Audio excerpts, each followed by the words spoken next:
officiellement le plus grand danger, le danger direct sur elle. Ok. Alors maintenant, cependant, Esther, il y a une très belle phrase que le rabbi dit. Alors,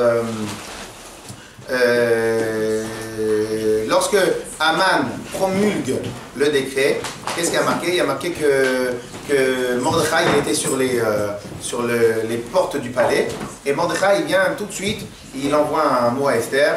Esther, il faut que tu fasses quelque chose. Ok? Donc je ne sais pas si vous connaissez toute l'histoire. Donc Esther, elle vient et dit, mais qu'est-ce que tu veux que je fasse? Débrouille-toi. Alors, va parler au roi. Va parler au roi. Qu'est-ce qu'elle lui répond, Esther?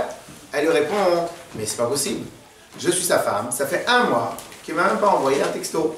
Ni un mail, ni un tweet, ni un WhatsApp, ni rien du tout. Walou, Sheikh, il n'y a rien du tout. Ok? Vient Esther, elle dit, mais c'est pas possible. Et en plus, c'est connu que tout celui qui vient pas dans le palais, je sais pas comment, dans la salle royale ou à côté du trône, dans la salle où il y a le trône, qui arrive sans y avoir été convié, il y a 2 options. Ou bien le roi, il donne le sceptre, ça veut dire qu'il est intéressé par la venue de l'autre. Soit il ne donne pas le sceptre, et au bout de quelques minutes, vous le jetez au lion. Okay? Et donc Esther a dit, comment je vais faire? Si je vais là-bas, une chance sur 2 de mourir, tout simplement. Vient Mordechai, et il lui dit 2 choses. Il lui dit comme ça, écoute-moi bien. Sache, alors ça c'est une des plus belles phrases que j'aime moi aussi dans l'histoire de Purim, il dit comme ça, sache que quoi qu'il arrive, Dieu, il ne nous laissera pas tomber. Donc, quoi qu'il arrive, les bénis Israël seront sauvés. Quoi qu'il arrive, on trouvera la solution.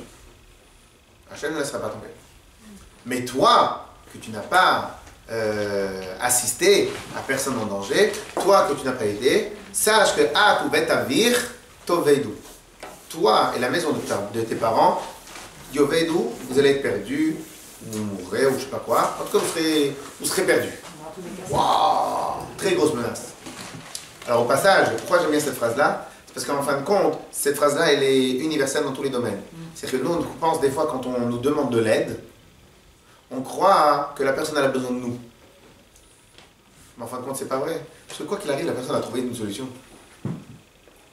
Le mérite, c'est nous qui devons le prendre. Moi, je veux faire partie de celui qui va trouver la solution, qui va aider. Mais ça ne doit pas être le contraire. Pas lorsque quelqu'un nous demande de l'aide, on croit que il nous demande de l'aide, c'est nous les plus forts. Mais t'es bête. C'est toi qui dois profiter de l'occasion pour te demander de l'aide. Parce qu'en fin de compte, lui, quoi qu'il arrive, il va se débrouiller, entre guillemets. Et si c'est pas toi, c'est quelqu'un d'autre. Akadel Baruch Hu, il n'est jamais tombé. Mais en tout cas, ça, c'est la première chose que Mordechai lui dit. Deuxième chose que Mordechai lui dit, Umi Yodea. Et qui sait? Im le'ed kazot, igat la malchut. Qui sait? Peut-être, c'est pour cela que tu es devenue reine. Ok? Mais alors ça n'a jamais été un problème. Parce qu'elle, elle est juive, le roi n'est pas juif. C'est un grand problème, ça a été discuté, et c'est une vraie tannée. On évite dans toutes les discussions d'éviter de parler de ça. On évite dans tous les discours. Parce que la Gemara, elle répond. Mais c'est des réponses qui sont dures à encaisser. C'est dur à encaisser. Donc, si vous voulez, en off, on vous répondra à la question. Alors, très bien, avec grand plaisir. Alors maintenant, qu'est-ce qui se passe? Viens. Ça, c'est donc la première option, c'est si tu ne vas pas, tu mourras. Si tu vas, tu peux mourir. Et par contre, deuxième option, c'est quoi? Et peut-être que c'est pour ça que tu es devenu reine. Bien, alors, il pose une question, il dit, quand quelqu'un il veut sortir des arguments, quand quelqu'un il veut convaincre une autre personne, en général, tu sors le joker à la fin. Tu commences par le petit, et après tu sors le joker. Le plus gros argument, a priori, c'est quoi? Vas-y, sinon c'est toi qui vas mourir. Le plus petit argument, c'est mignon. Peut-être c'est pour ça que tu as été reine. Hein? Donc en fin de compte, Mordechai, il aurait dû faire le contraire. Il aurait dû commencer par, peut-être c'est pour ça que tu es devenue reine. Mais sache que si tu ne nous aides pas, hein, quoi qu'il arrive, nous on sera sauvés, mais toi non. Yo non. Il aurait dû faire comme ça. Qu'est-ce que le rabbi il a appris de cela? Dans les 2 cas, c'est pas très sympathique. Quoi? Dans les 2 cas, c'est pas très sympathique. Oui, mais dans le premier cas, il n'y a même pas de menace. Et peut-être c'est pour ça que tu es devenue reine. C'est un petit argument, mignon, sympathique et tout, etc. Ok? Viens, le rabbi pose la question suivante. Il dit, normalement, le meilleur argument, c'est l'argument de la menace. Donc là, on aurait dû mettre l'argument de la menace à la fin. L'argument mignon au début. Bien, le rabbi, il dit, de là, tu apprends quoi? Que chez les tzadikim, chez les justes, la pire des menaces qui existent, c'est de ne pas faire sa mission. De ne pas faire la mission pour laquelle on a été amené. Et donc, elle, c'est une sadéquette, tu lui dis, tu vas mourir, ça aide, bon, tranquille, mais là-haut, j'aurai le Gan Eden, sûrement. Deuxième option, donc c'est pas ça qui va le faire le plus peur. Bon, ça peut faire peur aussi, mais c'est pas ça. Par contre, sache, Mordechai lui dit, imagine-toi maintenant que toute cette histoire-là, que Vashti, elle a été tuée, que toi, tu as été choisie comme reine, alors qu'il y avait des milliers de prétendantes, et que toi, tu arrives, et que le roi, il a flashé que sur toi, peut-être tout ça, c'était pour arriver à cela. T'imagines si maintenant, t'attends, tu passes l'occasion, et qu'au final, en passant l'occasion, tu rates la raison de ton existence. Oh, je rate l'occasion de mon existence? C'est pas possible. C'est pire que tout. Et donc, elle a dit, ok, alors j'y vais. Okay? Alors et c'était Davka Esther qui a pris sur elle, parce qu'en fin de compte, Mordechai, lui, il n'était pas en première ligne. Et là, il était en première ligne, il ne savait pas qu'il était en première ligne. Là, le Messirot Nefesh, le don de soi d'Esther, était encore plus dur, parce que c'est elle qui est allée vers le danger. Alors que Mordechai, tant qu'Aman, il n'est pas venu, il l'a pas fait. Donc ça, c'était pour vous parler un peu d'Esther, sinon vous allez sortir avec un mauvais goût comme ça, ici. Et... Claire? C'est bon? Et la fête de Purim, c'est Esther. Qu'est-ce que vous voulez que je vous dise? Tout à fait. Vous allez regarder, vous allez écouter le cours. Non, il est en audio. Vous allez écouter le cours. Et bon, l'histoire d'Esther.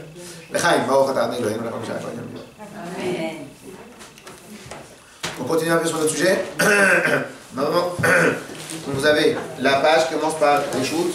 Non, celui-là et ouais, 112. On n'a pas terminé 112. Il commence par... Il n'y a pas 112, il y a 113 et 114.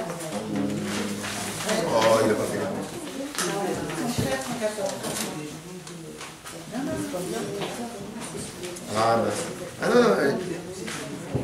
Non, on avait terminé ça.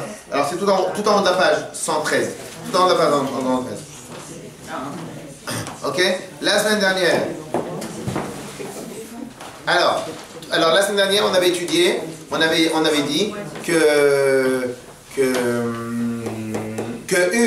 une des règles, vous savez c'est quoi la Constitution française? C'est quoi la Constitution? La Constitution, c'est une sorte de loi qui est indélébile, indérogeable, et que c'est le squelette d'un endroit. Donc la Constitution de la République, le texte de la Constitution de la République, c'est le squelette de la République française. Le texte de la Constitution européenne, c'est le squelette de la Constitution européenne. Si maintenant tu y adhères, donc tu fais partie de l'Europe, tu n'y adhères pas, tu ne peux pas faire partie de l'Europe. Voilà, la ligne n'est pas, c'est tu adhères ou tu adhères pas. Ok? Eh bien, ça veut dire quoi? Que c'est des règles d'or, c'est des règles que on ne peut pas bouger ni à droite ni à gauche. On avait étudié la semaine dernière que dans les règles de la constitution de l'humanité, c'est quoi? Areshut netuna lechol adam. Le reshut, la permission, il est donné à toute personne existant sur terre, que s'il veut, il devient un tzaddik comme Moshe Rabbeinu, que s'il veut, il devient un rachat comme le pire des rachats. 1, 2, et qu'il n'y a absolument personne là-haut qui nous pousse, ni à droite, ni à gauche.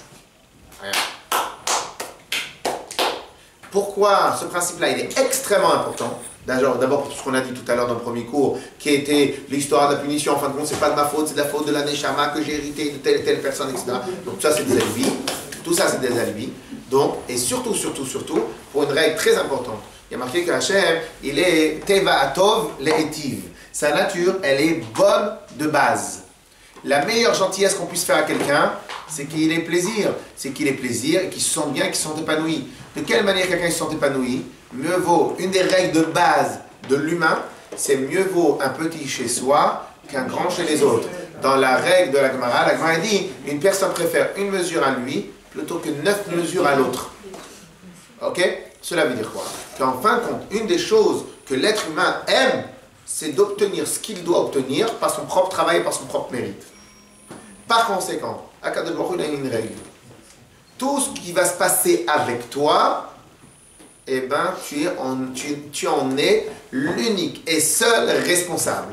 Pas seulement tu en es l'unique et le seul responsable, et ce principe-là, que tu en es l'unique et le seul responsable, il a les deux côtés, il a le bon côté et le mauvais côté. Si maintenant tu es fautif, donc c'est toi qui vas te prendre ce que tu dois te prendre.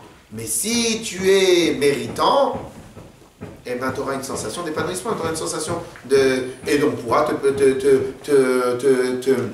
récompenser selon ton travail. Ok? Et cette règle-là fait partie de la constitution mamash que Akadosh Baruch Hu, il y fait extrêmement attention. Pourquoi? Parce que si maintenant tu t'enlèves, tu bouges, tu déroges de la règle, ne serait-ce qu'une seule fois, tout tombe par terre, tout tombe à l'eau. Le mécréant, il est impunissable, et le tzaddik, irrécompensable. Pourquoi? Parce que c'est simple. Le tzaddik, si ce n'est pas de son propre fait qu'il fait ce qu'il doit faire, pourquoi il mérite? Et si le mécréant, ce n'est pas de son propre fait qu'il fait, pourquoi il mérite? Il mérite zéro punition. Pour pouvoir donner la règle de punition et de récompense, c'est uniquement si maintenant tu as le choix ou tu n'as pas le choix. Et si maintenant tu enlèves cette capacité, cette possibilité de choix, tu as détruit toute la base de ce que la Torah demande aujourd'hui. Clair? Et donc on a bien étudié la semaine dernière, il y a 2 semaines, on a bien étudié ce principe-là, que ça fait partie, mamash, de la constitution, à tel point de la constitution, c'est que c'est inscrit dans l'ADN de la Torah, dans l'ADN des mitzvot, dans l'ADN des Bnei Israël, dans l'ADN de l'humain, qu'en fin de compte, Akadosh Baruch Hu, il donne à chacun le choix total et libre de tout ce qu'il faut. Ah maintenant vous allez dire, mais des fois on n'est pas totalement libre de nos choix. Ça c'est ton problème à toi. J'explique, c'est-à-dire qu'on n'est pas totalement libre de ses choix. Ben c'est vrai, si maintenant tu as signé un contrat pour travailler dans telle société, ben oui, tu as raison, tu ne peux pas partir quand tu veux. Si tu as signé un contrat de location pour une voiture et que tu veux la jeter dans un ravin, ben oui, tu peux le faire. Mais la base du contrat, c'est toi qui l'as décidé. La base du contrat, c'est toi qui l'as décidé. Après, donc, ce qu'on appelle l'histoire de causalité, c'est en fin de compte, toi, tu décides du contrat à la base. Et après, tu es obligé d'accepter les règles. Mais le principe, il est que tu es le seul maître de ce qui t'arrive. Attention, je ne suis pas le maître. Ouais, voilà, c'est ça. J'allais dire, c'est... Je ne suis pas le maître. Je ne suis pas le maître de la construction de cet immeuble. Parce que c'est pas moi qui ai construit. Non. Mais, je suis le maître. Je suis le maître de l'exploitation d'ici. Je ne suis pas le maître d'habiter à Charenton. Mais ce que j'ai fait à Charenton, je suis maître. Je ne suis pas spécialement maître d'avoir choisi tel et tel métier, parce que c'est mes parents qui ont choisi que je vais faire ou médecine ou ce que vous voulez. Ouais, par exemple. Alors, sans citer de personne. Et donc, malgré cela, je ne suis pas maître totalement de cela. Malgré tout, ce que je fais en tant que ce que je suis aujourd'hui, ça j'en suis maître. C'est-à-dire qu'en fin de compte, il ne faut pas croire non plus qu'on maîtrise tout. Il ne faut pas croire non plus qu'on maîtrise tout. Pourquoi on ne maîtrise pas tout? Parce que c'est simple.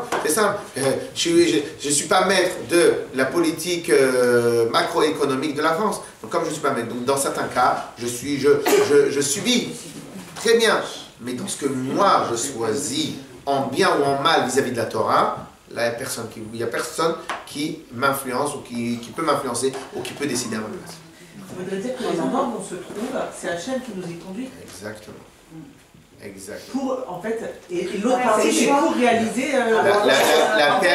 La personne que j'ai eue au téléphone, je crois qu'elle a regretté de m'avoir eu au téléphone. Non, vraiment, vraiment. Au début, elle m'envoyait des mails. Ah, vraiment, je ne suis pas contente, je suis malheureuse. Mais le problème, c'est que je lui dis, excusez-moi, je ne peux pas vous dire des choses que je ne suis pas d'accord avec vous. Je ne peux pas parler et je ne vais pas vous dire ce que vous voulez entendre, sinon pas besoin de m'appeler à moi, allez appeler vos copines. Hein? On ne peut pas vous caresser dans le sens du poil. Voilà, sinon appelez vos copines, venez pas. Et je me suis excusé plusieurs fois, je me suis dit, arrêtez de croire que le bonheur, il est ailleurs. Et en fin de compte, à chaque fois, elle a fait des études, et pourquoi moi je me retrouve ici, et je lui dis, mais arrêtez. Au final, vous vous dites que vous êtes croyante, vous vous comportez comme tout le contraire d'une croyante. Si maintenant vous êtes croyant que c'est Akadosh Baruch Hu qui décide, si maintenant vous êtes croyant que c'est Akadosh Baruch Hu qui décide, donc en fait, le fait que vous êtes ici, c'est qu'Akadosh Baruch Hu, il veut que vous soyez ici. Et vous repoussez votre mazal concernant votre mari, concernant toi, vous repoussez tout le mazal. Pourquoi? Parce que vous n'acceptez pas ce que Dieu il a décidé pour vous. Et vous pensez qu'à chaque fois, le meilleur, ce sera demain, le meilleur sera après-demain, le meilleur sera dans un autre pays, le meilleur sera dans un autre poste, le meilleur sera dans un... Et au final, qu'est-ce qui se passe? Tout ce qui peut arriver de bien, vous l'éclipsez, il éclipse. Et en fin de compte, alors cela veut dire quoi? Vous l'avez cassé en deux celle-là ou pas? Oh. Non, parce que si vous l'avez cassé en deux, vous lui donnez pas mon numéro. Si elle est encore valide, vous... C'est chaque fois il m'envoie des je la mais en miettes et moi Ah non, c'est bon, celle-là il était là-haut. Si la personne n'est pas capable d'entendre justement ce genre de choses, en fait, il y a des manières. comment aider une personne qui de toute façon n'écoutera pas parce qu'elle est persuadée. Moi j'ai une amie comme ça, comment faire? Elle est persuadée que c'est toujours autre chose, elle est persuadée. Comment faire pour l'aider? Je veux dire, elle est toute seule, j'essaye de rester en contact avec elle. Option 1, comment vous faire l'envoyez. pour lui faire comprendre qu'elle est à côté de la plaque? Alors, option 1, vous l'envoyez. Option 2, on peut rien faire. Non, option 2, on peut la questionner, on peut la Oui, mais regardez, cette personne-là, elle est pas jeune. Donc, alors, elle est pas jeune. Donc, c'est-à-dire qu'elle a attendu, et je la connais depuis quelques années. Elle a attendu jusqu'à aujourd'hui parce qu'elle est désespérée. C'est qu'en fin de compte, elle a attendu qu'elle soit au bout du gouffre. Exactement ce qu'on a parlé Shabbat. Elle a attendu d'être asphyxiée pour se réveiller. Et le problème, c'est que... Mais ne mettez pas que la faute sur elle. Même nous, dans notre vie à nous de tous les jours. Est-ce qu'on est en mode réveil ou en mode sommeil? Non, mais d'accord. Il y en a des pires que d'autres. Mais en tout cas. C'est avancé. Hein? Vous aurez la critique, sinon on est foutus. Non, alors écoutez-moi, je crois que le cours il est parti en cacahuète, mais écoutez bien. Si on parle, c'est pour s'en sortir. Donc ça dépend des tempéraments, t'as des gens qui vont parler quand ils sont au bord du gouffre. Ces questions me fait penser à ça. J'ai l'impression que l'enseignement de Pourim aussi, c'est nous apprendre à voir ce qu'on ne voit pas, quoi. Et Boré Haolam il veut qu'on soit son image, donc il veut qu'on apprenne à voir et à entendre. Vous avez raison, mais le problème c'est que des fois on n'arrive pas à voir et à entendre. C'est ça qu'on parle. Mais c'est ça qui est fort dans la religion juive, c'est éduque-toi à voir ce que tu vois pas, sinon tu idolâtres. Je suis d'accord. Maintenant, quand même, madame alors, non, c'est ça le pire. Le pire, parce qu'elle a dit qu'en fin de compte, on n'accepte pas les critiques. Alors, c'est quoi le pire? C'est qu'elle accepte les critiques. Mais qu'elle change pas. Elle s'autocritique elle-même. Oui, écoutez. Non. Écoutez ce que je lui dis. Oui, mais vous passez votre vie à trouver des forces pour accepter de subir. Et c'est ça que je vous ai dit tout à l'heure pendant le cours. C'est qu'on trouve tous les moyens inimaginables pour repousser l'échéance du reset total à demain. Et tant que malheureusement et heureusement, tant qu'on a encore un brin de force, on repousse, et on repousse, c'est seulement quand on est au mur, c'est seulement quand on est asphyxié, l'eau elle arrive, on va mourir, à ce moment-là on dit, mais alors, qu'est-ce qui se passe? Mais avant, t'étais pas capable. Et donc je lui ai dit, vous, votre capacité d'encaisser, toute votre énergie, vous la mettez. Comment? Je ne suis pas d'accord, mais comment j'encaisse une vie dont je ne suis pas d'accord? Comment j'arrive à supporter une vie que je ne suis pas d'accord? Je lui dis, mais c'est pas ça qu'il faut faire. C'est pas ça qu'il faut faire. Il y a un moment où il faut reprendre ses appuis. Comment on prend ses appuis? On rebaisse comme ça, on se rebaisse. On reprend bien ses appuis, on s'ancre dans le sol.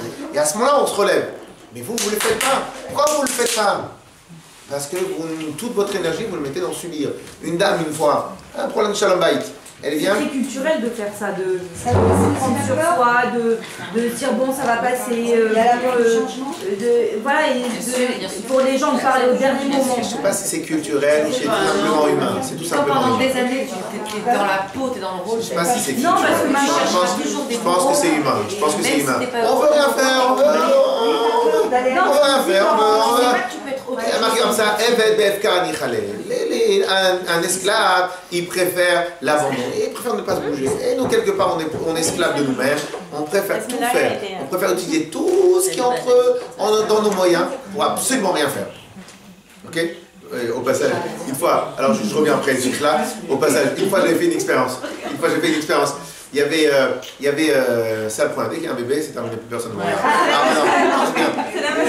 Alors, maintenant. Est-ce qu'on a les yeux comme ça, il a Benny va faire le correct. Alors maintenant, une fois, mes enfants ils étaient invités à une partie de foot avec des autres enfants, et j'ai vraiment rigolé. Et il y avait une balle en plein milieu. Donc il n'y avait pas comme les enfants, il y avait tout le monde. Il y avait une balle en plein milieu. Ok? Écoutez bien. Une balle en plein milieu. Vous voyez pas, il y a, je crois, 6 ou 7 enfants qui passent. Non. Il va. Maintenant, une balle, c'est rien. C'est aucune résistance. Hein. Un, il va à droite, il la contourne. L'autre, il va à gauche. L'autre, il saute. Il n'y en a personne qui s'est dit, mais une balle en plein milieu d'un chemin. À faire ici. Il n'y en a personne qui venait dire. Personne. C'est-à-dire que tout simplement, on va faire tout ce qui est en notre possible pour n'absolument rien faire. Vous pouvez même pas vous imaginer. Alors maintenant, et donc il y avait une dame, qu'elle avait un problème de shalom bayit. Je lui ai dit, je l'ai parlé avec elle des heures. Elle n'a pas voulu écouter jusqu'au jour où elle a écouté parce que là, elle n'en pouvait plus. Et donc, je lui ai dit, et c'est comme ça. Et je lui ai dit, elle me fait, mais moi je suis très forte, j'aime la vie. Et il ne me cassera pas, il ne me brisera pas. Vous connaissez toutes ces phrases-là. Il ne me cassera pas, il ne me brisera pas. Je suis Hercule, Wonder Woman, ce que vous voulez. Et donc, il ne me cassera pas, il ne me brisera pas. Je lui dis, mais Ribono Shel Olam, arrêtez de mettre votre force dans la résistance et dans comment je vais faire pour ne pas être brisé. Mettez votre force pour amener du plaisir dans le foyer, pour amener comme ça, et pour organiser votre vacances, et pour faire ci, pour faire ça, et comme ça. On est comme ça tous. Et c'est une maladie, pas la nécrologie ou la moncrologie ou quand je fous ça. Non. Procrastination. Voilà, on va remettre à demain absolument tout. Absolument tout. On va se remettre en demain notre mise en cause, notre régime, notre sport, notre shalom bayit, on va tout faire pour ne rien faire. On va tout faire pour pas réfléchir. Oui. Ok.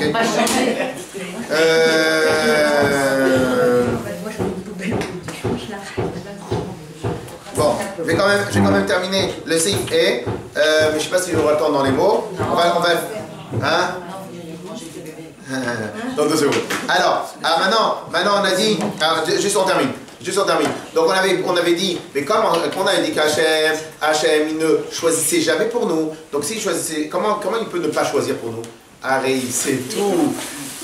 Tu vas arrêter de nous déranger. Alors, puisque maintenant, donnez-le-moi, je le garde, comme ça tout le monde me regarde. 2 secondes. Alors, donc, puisque maintenant Hachem sait tout, alors maintenant la question qui se pose, puisque Hachem sait tout, donc c'est très bien ce qu'on va faire après. Pourquoi tu me dis qu'on a les libre arbitre? Alors qu'il sait tout à l'avance? Oui, c'est ça. Non, on a les litres arbitres, des exercices ou des micrés qui nous envoient. Ah oui, mais on a les... Mais est-ce qu'il sait tout à l'avance? Est-ce qu'il sait tout à l'avance? Oui, c'est toi à l'avance. Il voit le futur. Donc il sait... Donc s'il sait tout à l'avance, pourquoi tu me dis que j'ai libre arbitre? C'est exactement ce que je veux choisir. C'est ce que je veux. Parce qu'on a quand même plusieurs chemins et il a le résultat final de chaque chemin. Et le chemin, c'est à nous de savoir lequel prendre. En gros, c'est si on prend ce chemin, il va se passer ça. Si on prend ce chemin, il va se passer ça. C'est une des réponses. Maintenant, on regarde. Alors, on fait dans les mots rapidement. Shema Thomas Valo Akadosh Baruch Hu. Donc on est dans le Seif E, page 113, ça doit être la 5e ligne. Shema Thomas Valo Akadosh Baruch Hu Yodea Kol Ma Sheyeh Kodem Sheyeh Yodea Sheze Yetzadik ou Raja Olo Yada Olo Yodea Olo Yeda Akadosh Baruch Hu il connaît tout à l'avance, il sait très bien qui celui-là va être un Tzadik, qui celui-là va être un Raja. Donc en fin de compte il sait exactement comment on va arriver à 120 ans. Im Yodea Shou Yetzadik, il va chercher le Yetzadik, donc s'il sait que celui-là il va être un Tzadik, donc il ne peut plus faire machine arrière puisqu'il sait qu'il va être un tzaddik. Grosse question, hein. Veim tomar, sheyeda, sheyed tzadik, ve'efshar sheyed racha, arelo yeda, davar, boyon. Et si maintenant tu dis que c'est un tzadik, mais l'autre, oui, celui-là, il va être un racha. En fin de compte, il peut faire une feinte et devenir un tzadik. Donc en fin de compte, c'est pas tout. Donc on a un problème entre le savoir. Ça, c'est une des questions très classiques qu'on peut facilement poser. Ok? Donc cela veut dire que toi, tu me dis qu'il sait tout. Mais en fin de compte, toi, tu me dis qu'il sait tout. Mais t'as si il sait tout, il connaît. Si il connaît, il n'y a plus de marge de manœuvre. Da, chez Tchouba, chez Elazo, Aruka, Eretz Mida Urchava, Miniyam. Sache que cette réponse-là, le Rambam il dit qu'en fin de compte, la réponse-là, il faut écrire des livres et des livres. Mais Kama Ikarim Dolim, parce que il y a plusieurs grands principes qu'on peut faire. Et donc, on ne peut pas tout expliquer dans le livre. Mais tu dois quand même écouter. On a déjà expliqué dans le deuxième chapitre.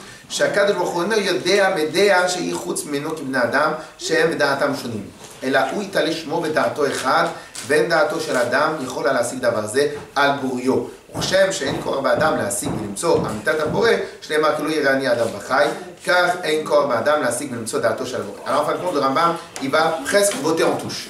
Bien qu'il pourrait expliquer plusieurs explications, il va presque botter en touche. Qu'est-ce qu'il va dire le Rambam? Dans le deuxième chapitre des lois, des fondations de la Torah, le Rambam explique qu'en fin de compte, Dieu, il connaît tout. Et ça aussi, elle mérite d'être posée la question. Il sait où on est. Il sait absolument tout. Il sait exactement quel microbe va chez qui. Il sait exactement quel air on respire. Il a une conscience totale de tout ce qui se passe. Est-ce que quelqu'un peut m'expliquer comment c'est possible? Ça, c'est un. Pas seulement comment c'est possible, mais est-ce que quelqu'un peut me dire... Et comme Akadosh Baruch Hu, qui est le créateur, il est au courant de la fourmi, de ce qu'elle va manger à la fin de la journée. Parce que la fourmi, les acariens, qu'est-ce qu'ils vont manger, où ils vont se trouver, et il a une vraie conscience. Alors en fin de compte, ça aussi on en avait parlé, mais cette conscience-là, en fin de compte, il faut comparer le monde entier, l'univers, comme le corps d'Hachem. Et donc en fin de compte, quand nous, on se connaît, on est conscient de nos pieds, de nos bras, de nos ongles, de nos yeux, on est conscient de tout. On n'a pas une sensation à chaque instant, on est conscient de tout. Chaque Akadosh Baruch Hu, le monde entier, c'est son corps. Il a une conscience totale de tout ce qu'il y a. Mais de l'autre côté, il n'a pas une conscience comme moi, j'ai conscience de mon voisin. Il a une conscience, lui et sa conscience, c'est une seule chose. Donc en fin de compte, le Rambam dit, tu vois, cette chose-là, elle est impossible à comprendre. Elle est impossible à comprendre. Pourquoi elle est impossible à comprendre? Parce que comment Akadosh Baruch Hu, il peut avoir conscience d'absolument tout ce qui existe sur Terre. De absolument tout, les 7 milliards d'individus, les planètes, les choses, tout, etc. De la même manière que ça, on ne peut pas comprendre comment un créateur, il fonctionne, il fonctionne. De la même manière, on ne peut pas comprendre exactement comment. Parce que ce que vous avez dit, qu'en fin de compte, c'est que des options. Mais Tachles, même si c'est des options, concrètement, il sait à la fin. Lui, il connaît le film à la fin. C'est-à-dire, il a vu la fin du film. Donc, il a vu déjà les options qu'on va choisir. Donc, s'il a vu déjà les options qu'on va choisir, c'est-à-dire qu'il sait à la fin. Donc, au final, on est toujours presque dans le même cercle infernal. C'est-à-dire que puisqu'il connaît la fin du film, donc, attends. Vous imaginez quelqu'un qui revoit à chaque fois le même film, il dit, attends, arrête, ne me dérange pas, je ne connais pas la fin. Oui, c'est n'importe quoi. Ouais. Attends, il y a le suspense. Mais tu connais, qu'est-ce qu'on dit à nos enfants quand ils regardent des animés? Tu peux le voir plus tard. Mais non, ils veulent le voir tout de suite. C'est un film interactif. Oui, mais c'est quoi la logique? C'est qu'en fin de compte, si maintenant je connais la fin, il y a un problème dans comment tu associes le fait de connaître la fin et la possibilité que le scénario il change. Puisque tu connais la fin, comment tu peux permettre que le scénario va changer? Le scénario ne change pas parce que tu connais la fin. J'ai une question. Ah oui, ça c'est ce que j'ai... Aujourd'hui, c'est un bottage. C'est un bottage en touche. Non, c'est un bottage en touche parce que la réponse, a priori, dans la main, c'est... Il y a plusieurs chemins pour arriver à la même fin. Non, mais le scénario, je le connais. Le film, je l'ai vu. Mais est-ce qu'il a un projet? Est-ce qu'il connaît la fin? Ou est-ce qu'il connaît ce qu'il veut que soit la fin? Comment? Voilà. Non, c'est pas le téléphone, c'est... Non. Non, la question c'est... Il y a deux choses. Moi déjà, le fait de ne pas connaître le tour... Non, pas du tout. Le fait de ne pas connaître le tour de magie du magicien, moi ça me va très bien. Je préfère regarder ça, c'est un tour de magie, c'est du miracle et c'est pas notre portée, ça je suis ok. Maintenant, est-ce que Hachem il sait comment je vais finir? Ou il veut que je finisse comme ça? Non. Il sait. Parce que s'il veut que je finisse comme ça, et qu'il me propose des options, et à chaque fois il va m'en ramener une autre jusqu'à ce que je comprenne, et si je comprends pas, il m'en tape une, et puis après je vais prendre plutôt tel bon chemin. Ce qu'il veut, c'est-à-dire que s'il sait que mon projet c'est A, mais que je vais finir en B, il me laisse comme ça. Absolument. Il sait que je vais finir, pas comme il avait prévu, mais ça il me laisse. fait partie de la Constitution.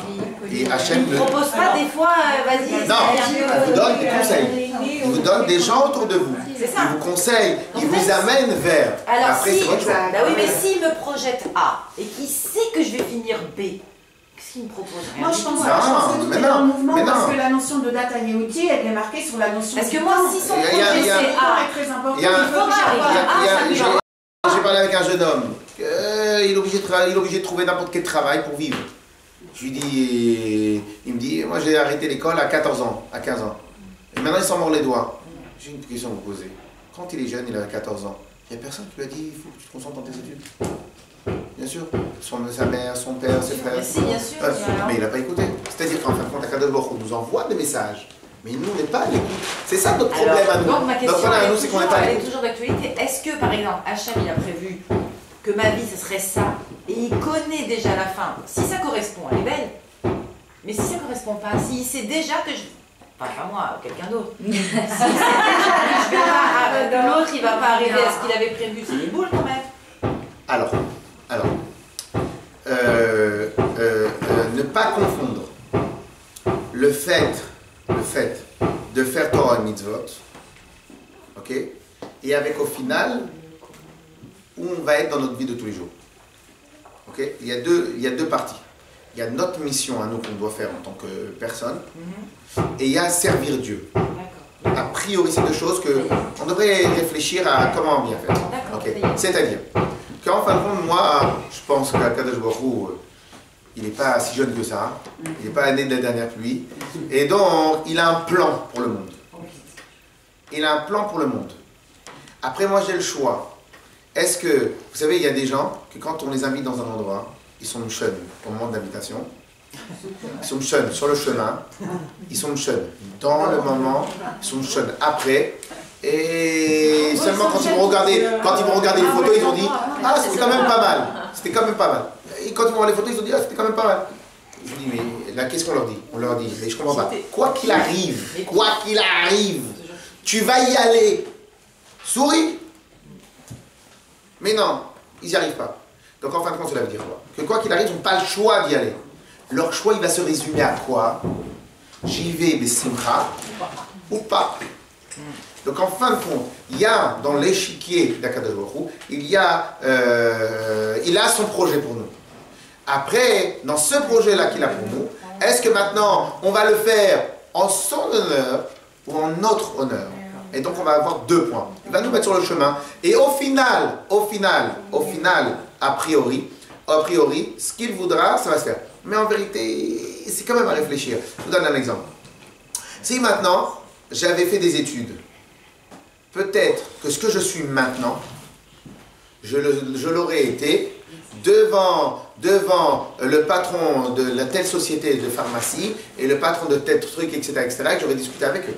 Donc le même discours que je peux avoir aujourd'hui de chez moi, je peux l'avoir le même discours avec le patron de telle et telle société, telle et telle société.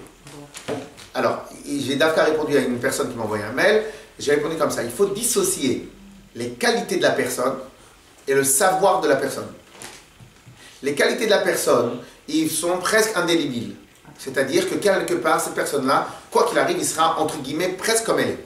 Si elle est gentille, elle sera gentille. Sauf que si elle est gentille avec, elle a 3 enfants, eh ben, elle va être gentille avec 3 enfants. Si elle en a 10, elle va être gentille avec 10 enfants.